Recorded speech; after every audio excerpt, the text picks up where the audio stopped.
मालदीव के जो प्रेसिडेंट हैं जी। मालदीव के प्रेसिडेंट मोहम्मद मोइज़ू वो पहुंचे हुए हैं इंडिया। और कि आपने वो कहावत सुनी है, लौट के बुद्धू घर को आए। इसको ऐसे समझिए कि लौट के मुइज़्ज़ू भारत आए। मोहम्मद मुइज़ू इतना माल लेकर जा रहा है भारत से जितना एक वक्त में कोई भी राष्ट्रपति मालदीव्स का इतना माल भारत से लेकर नहीं गया। इंडिया ने मालदीव्स को $400 मिलियन दिए हैं, जो कि मालदीव्स इंडिया को इंडियन करेंसी में रिटर्न करेगा। मैं इस आदमी के मांगने की कला को सैल्यूट करता हूं। मुझे लग रहा था कि पाकिस्तानी मांगने में आ गए हैं। आप इंडिया के साथ रिलेशन अच्छे नहीं करेंगे, आपके मुल्क की इकनॉमी कभी ठीक नहीं होगी। तो यही कहूँगा कि अगर ये जो बाकी के कंट्रीज़ हैं, ये अगर इंडिया के साथ रिलेशन बना के अपने आप को स्ट्रॉन्ग करने की कोशिश कर रहे हैं, तो फिर हमें भी यही करना चाहिए। जी हाँ, मालदीव्स के जो प्रेसिडेंट हैं उन्होंने ना सिर्फ ये कि भारत ये कहा है कि उन्होंने पीएम मोदी को इनवाइट किया है ताकि वो मालदीव्स का विजिट करें, यानी स्टेट गेस्ट बने। पाकिस्तान ने कभी भी इंडिया को अपने कैपिटलिज्म में एक्सेप्ट नहीं किया है, क्योंकि ये हमारी सबसे बड़ी बेवकूफ़ी है। ये क्या हो गया? ये क्या सुन रहा हूँ मैं? और हम तो कहते हैं कि इंडिया पाकिस्तान को एक्सेप्ट कर नहीं पा रहा। जब इंडिया को पाकिस्तान को क्यों एक्सेप्ट करेगा? हम तो बेकारी हैं। वो पाकिस्तान की तरह अपने आप को बेकारी तो नहीं बनेगा ना। बात तो सही है। एक तरफ वो इंडिया आउट की कैंपेन चला रहे थे कि निकल जाओ इंडिया मालदीव से, और अब हालात ये पैदा हो गए हैं कि उनको आना पड़ा इंडिया। और इसके अलावा उन्होंने जो इंडिया से जो टूरिस्ट जाना चाहते हैं मालदीव्स, उनको भी वेलकम किया है। उन्होंने इनवाइट किया है कि इंडियन टूरिस्ट जो है उनको वेलकम किया जाएगा मालदीव्स में। उसके साथ साथ उन्होंने पीएम मोदी को भी अपने यहाँ विजिट की दावत दी है।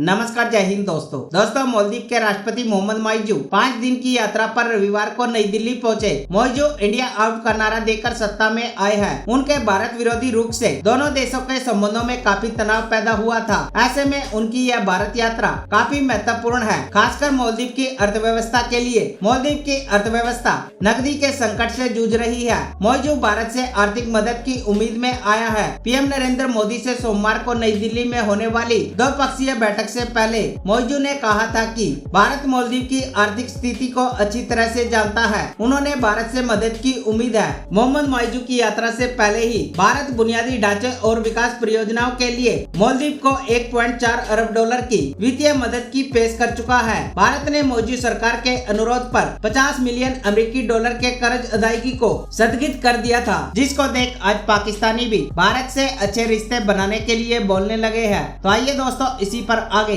पाकिस्तानी मीडिया का रिएक्शन देखते हैं। सबसे पहले मैं ये कहना चाहूँगा कि इंडिया के जितने भी नेबरिंग स्टेट हैं, नेपाल है, भूटान है, बांग्लादेश है, श्रीलंका है या मालदीव, वो किसी ना किसी तरह से इंडिया पर ही डिपेंड कर रहे हैं, चाहे वो डिफेंस हो, चाहे वो उनकी इकोनॉमी हो। तो ये जो कंट्रीज़ हैं, ये इंडिया के बगैर सर्वाइव नहीं कर सकते। और उनके अलावा इंडिया के अलावा मालदीव के पास और कौन सा ऑप्शन था? चाइना एक अच्छा ऑप्शन नहीं था उनके पास, यूएसए नहीं था।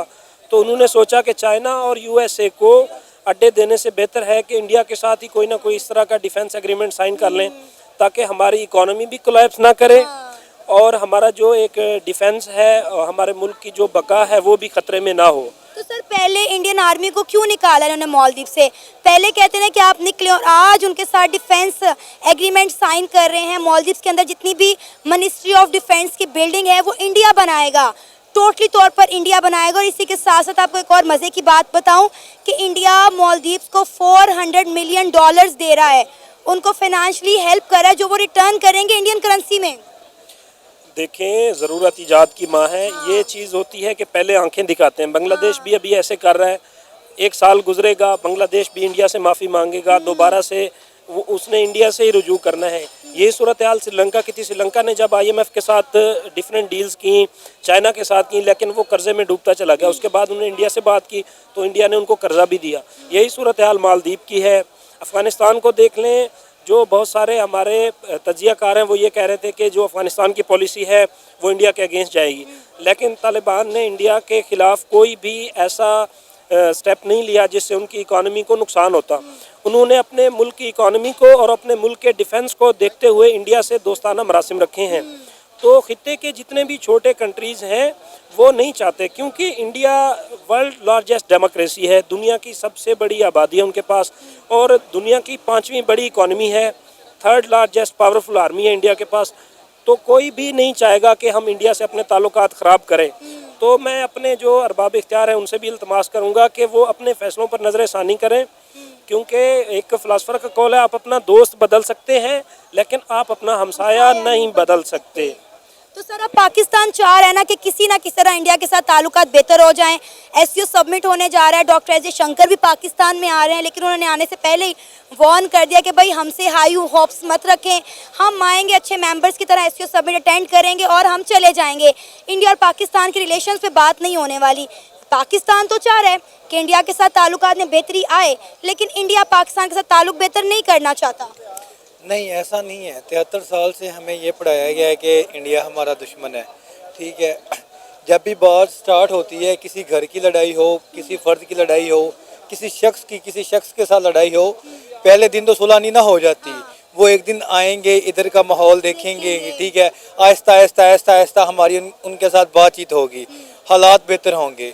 जब तक आप इंडिया के साथ रिलेशन अच्छे नहीं करेंगे, आपके मुल्क की इकनॉमी कभी ठीक नहीं होगी। एक तरफ वो इंडिया आउट की कैंपेन चला रहे थे कि निकल जाओ इंडिया मालदीव से, और अब हालात ये पैदा हो गए हैं कि उनको आना पड़ा इंडिया।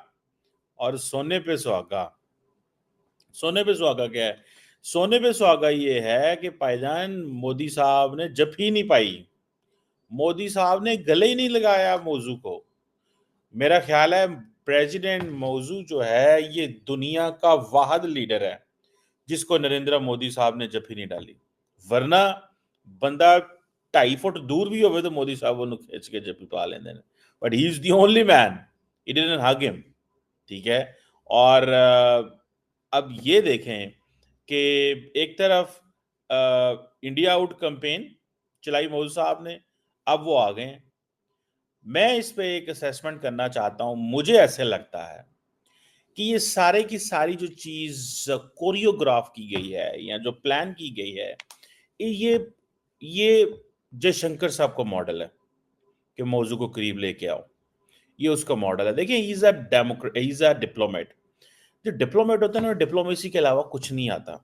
आप किसी जनरल से बात करेंगे ना, वो जनरल जो है ना, उसे गोली बंदूक के अलावा कुछ समझ नहीं आती, वो उसी फ्रेमवर्क में हर मसले का हल देखता है। जब आप किसी डिप्लोमेट को देखते हैं तो वो उसी मसले में डिप्लोमेसी के जरिए मसले का हल चाहता है। जब आप किसी पॉलिटिशियन के पास जाते हैं तो नॉर्मली अगर एक पॉलिटिशियन एक मिलिट्री की माहौल में परवान चढ़ा हो तो वो भी हर चीज को सिक्योरिटी के लेंस से देखता है, लेकिन otherwise politicians want to understand and create वो कंसेंसस एंड पॉलिटिकल एटीट्यूड्स के जरिए चीजें करने की कोशिश करते हैं। अब इंडिया जो है, अब मोदी साहब को जफ्फी नहीं डाली,